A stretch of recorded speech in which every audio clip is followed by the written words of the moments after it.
Welcome to the Revision Wizards podcast. I'm Miss Catherine M.H, and I'm joined by my co-host from the rival school of magic, V.E. Griffith. This week, we're going to dive into some of the differences between editing series and editing standalone novels. So, Miss Catherine, is there a difference? Yes, I think there is. We can look at it because we're both two different types of editors, definitely from a developmental edit or a diagnostic edit, it is definitely different. From line editing, what do you think?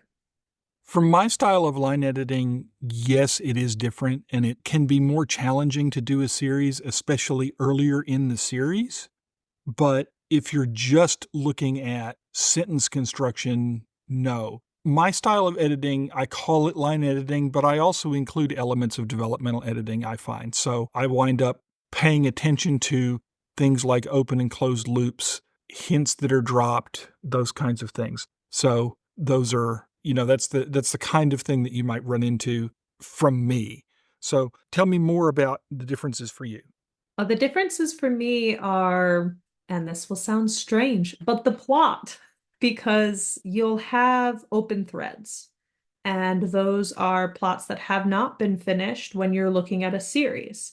And if you're looking at a one-off, those are things you've left undone, or maybe didn't need to be in the book at all anyway. So I think it varies in that sense, where I'm looking at how large of a picture do you want my brain to go, where I am paying very close attention to you've left off here, you're building breadcrumbs here. Did you mean to build breadcrumbs, or was that not supposed to be in this book? So for me, when I'm looking at a series, I start picking up on, first off, how many books are you thinking? If you don't know, I'm one of those people who doesn't know. And if you're looking at a standalone novel, you're definitely looking for that closure and a lot of those little threads or subplots being closed up. You might be able to get away with leaving something open with a little bit of mystery, but most of the time you're going to close up everything and have a neat, nice little package. I find a lot the same thing. I try and pay attention to open and closed loops. I try and make sure that if there is some unresolved something in, for example, the first novel of a series, that I intend for it to be unresolved and that it makes it into my story Bible so that I know that it's unresolved and I don't just leave it hanging for 9 books before coming back to it. And so I want to make sure that all of those things are tracked. This, in some ways, appeals to the spreadsheet nerd in me, but I have to be careful to make sure that I keep track of all of those things and that when I insert foreshadowing or future references or things like that, that those are actually intentional and that I'm going to remember that they're there and I'm going to deal with them. Even if I don't have a firm plan for how to deal with them, I have a scene in my current first book that is going to be an unresolved issue that probably won't show back up until the third, but I need it to be there. And so I need to make sure that in the third, I have the mirror scene where the character does the same thing and either makes the same choice or makes a different choice or does something that brings that circle to a close. Mm-hmm. Yeah, mirror scenes are something to definitely look for, especially if you're mirroring different characters. So I will definitely be looking for character arcs, and those vary depending on if it's a series or not. Because how much development do you want a character to experience per book is important to figure out as well. Like which level do you want them at the end of one book versus the end of another one? So that's definitely something that I would be taking a look at. Yeah, and you want to pay attention to your lead characters or your main characters over the course, your plan for them over the course of the series. For example, I have one main character, one viewpoint character in my first book, but the second one is going to go to 2 viewpoint characters, primarily because I think it would be cool to do it. There's no real growth arc for the second main character in the first book. And so I need to make sure that the person that that character is consistent through the first book and only really begins to grow and change in the second.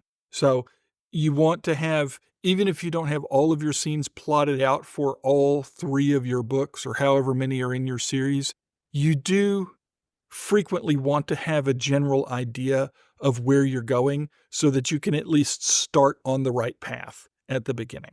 Another thing, and it could just be me because I'm very forgetful at times when it comes to my characters, but making sure that there are consistencies, that you have your character's eye color not changing in the middle of a series.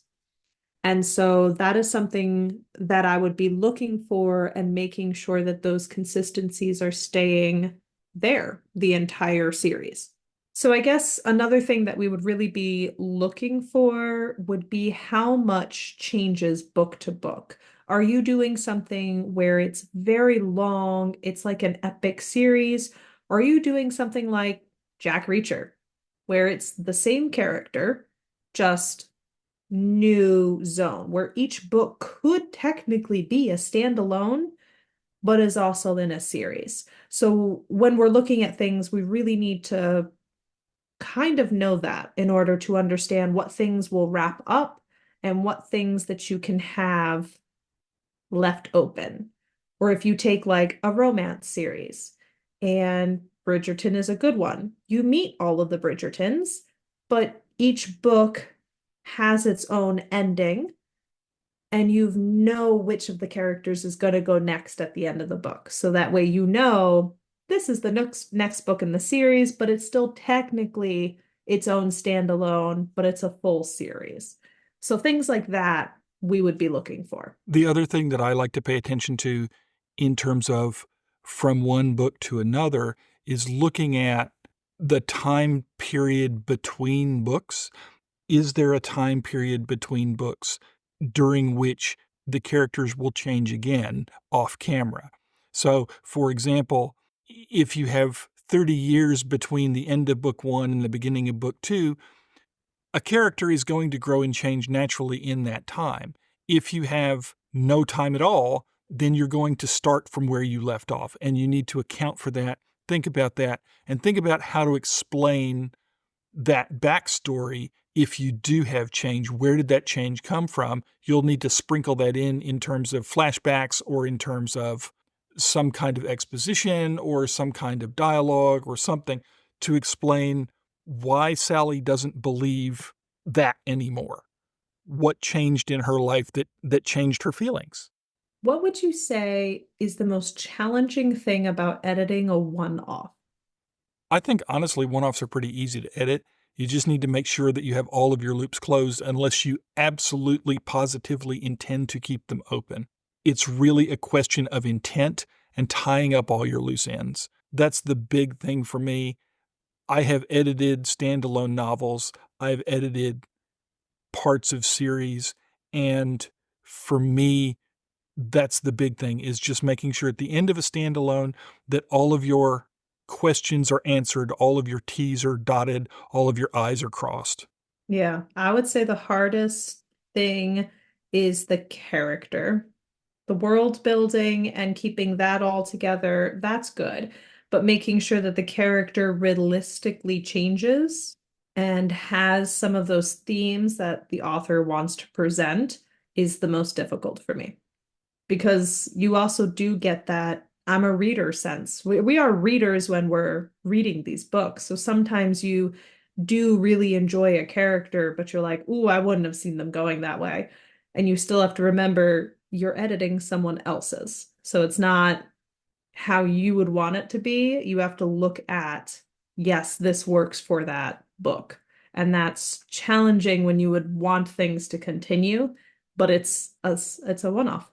The character growth arc issue is always the big issue for me in terms of making sure to get it right, because readers will not tell you they're looking for character change and character growth, but for most kinds of books, they are. Most books will take you on an emotional journey with the character. Some stuff like Jack Reacher, not as much, but there is still a journey there as the character learns something new and you go on a journey with the character as he learns about the world or about the situation or about the challenge or about the antagonist. Yeah. Making sure that that is deliberately inserted into the text is very, very important, because otherwise your character is just going to fall flat and you're not going to make the reader believe that your character is an actual person. You're going to get complaints that they're cardboard, that they're flat, that they don't have any personality. And so they need to grow and change through the course of your book, even if from one book to another, you're dealing with basically the same character like Jack Reacher. For me, Montington, my main character, is going to grow and change during the course of the first book.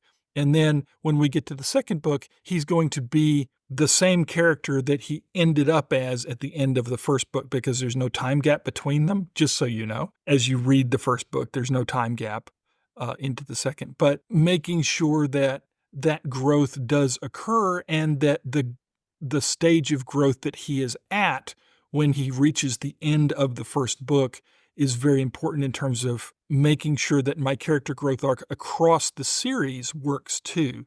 I don't want my Luke Skywalker character at the beginning of book 1 to become Yoda at the end of book 1. I want him to become Yoda at the end of book 3. And so I need to make sure that the character growth arc that he is going on is long enough that I can fit character growth into all of the books. That makes sense. Yeah. What do you think is most challenging about editing a series? The most challenging thing for me about editing a series is keeping track of everything that the author wants to accomplish in this book versus the things that are going to go into other books. This is particularly true if I haven't read the other books. If a client comes to me and says, I want you to edit book 3, I'm probably not going to go back and read books 1 and 2 unless they pay me to do that. And most are not going to do that. So that means that the kind of edit, the kind of things that I'm going to be looking for are going to be different than if I am reading book 3 and I have done for you book 1 and book 2, because I simply don't have the knowledge. So I need to flag things in book 3 that don't make sense to me and make sure that the author understands somebody coming into book 3 isn't going to get this. Is that what you intend? Or is that taken care of in books 1 and 2? And just sort of circling in red and say, hey, this doesn't make sense. Can you explain it? If they can explain it, fine, go on with life. If not, then they have work to do. I would say it's definitely keep track, that spider web that gets sent out there, and you've got to make sure there's enough feelers that it's not surprising and strange that something is happening later on, and that you don't leave people hanging in really weird ways. Robert Jordan was great at doing such a thing. Take the character Matt. You fall in love with this character and you have him for 4 books and a wall falls on him. And you don't find out what happens to him until book 9. Yeah. So definitely making sure that there aren't weird gaps that would tick off your readers. Because unless you like meaningfully want to tick off readers, that's different. But if you are trying to keep your readers, then ticking them off usually isn't the best option. That goes back to things that I've run into in previous manuscripts that I've edited, understanding which characters you want the reader to identify with and making sure that those characters are front and center so that they have growth arcs and so that the reader gets a sense of those characters in the way that you want. If they're side throwaway characters, that's great. But if you want the reader to identify with a character, they need a growth arc, and you need to make sure that their presence in the story is consistent and not forgotten over the course of the story. That doesn't mean, for example, that if you have 2 viewpoint characters, you have to alternate one chapter to the next in terms of viewpoint. But you do need to make sure that you don't have one viewpoint character, a second viewpoint character, go back to the first, go back to the second, then go back to the first for 8 chapters, and then go back to the second, unless you have some explanation about why that has to be. Your second viewpoint character is in a coma, for example. That makes it hard, but depending on the genre, dreams can be a thing. So you want to make intelligent, intentional choices about lead characters and their viewpoints and their presence in the story so that they aren't forgotten and that your readers who are in love with those characters, like Matt Cawthon, are not irritated unduly. That also brings an interesting point of view is when you have different timelines. That is also something that can be challenging. And as an editor, we have to like double down on timeline where we're gonna help pin down like this is happening at this point. So if you have something happening over here, it's got to be at the same time.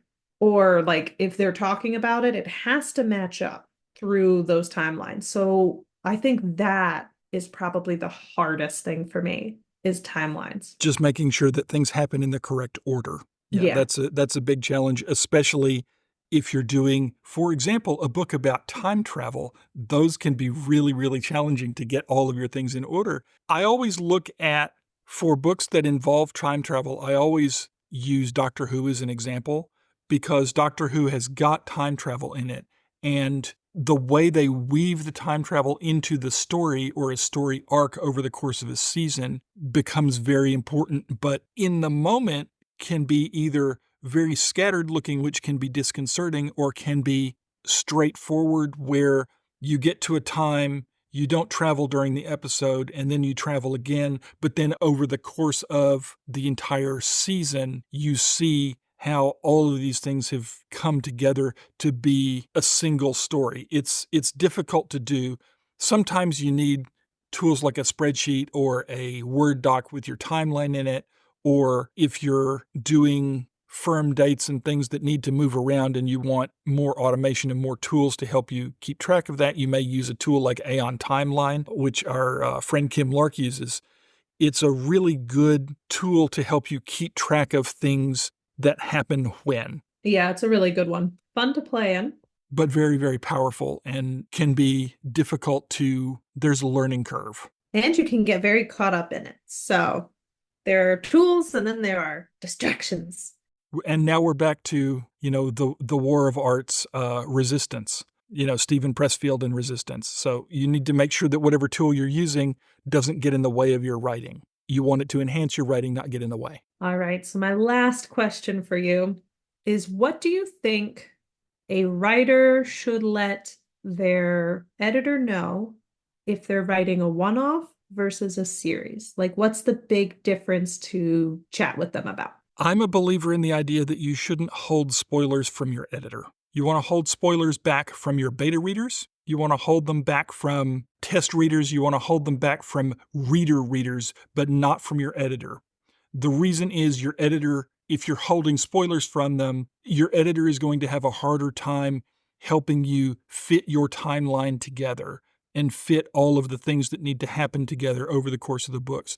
When I was going through my book with my story coach, I was careful not to hide things from him so that he could help me say, okay, if event Z is going to happen 5 chapters from now, then event X needs to happen now, and event Y needs to happen 2 chapters from now. That's the only way that it makes sense to work with an editor, particularly if you're hiring a developmental editor, because a developmental editor's job is to help you get all of those things right.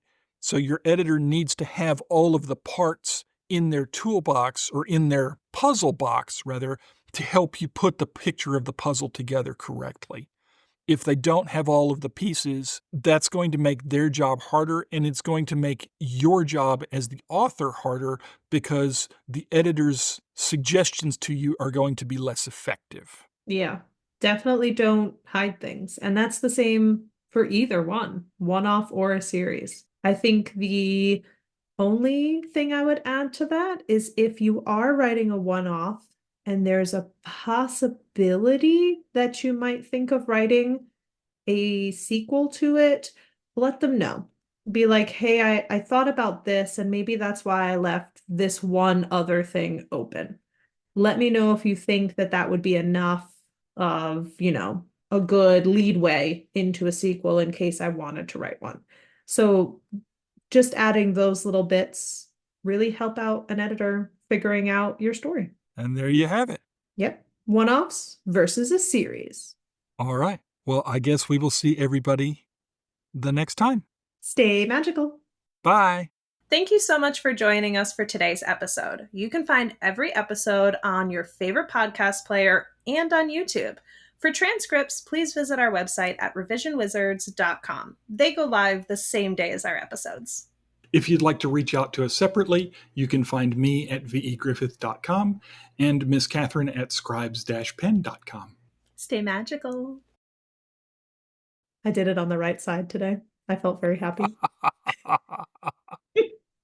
Because I sat there and I was like, yes, that felt correct. Because last time I did it with my left hand and oh no. No. But still, nobody's going to see you because I'm going to throw the video away. I know, nobody's going to see it at all. But it feels correct to do it. Okay. One of these days we'll have a clip of it and we'll just put like sparkles coming out of my fingertips.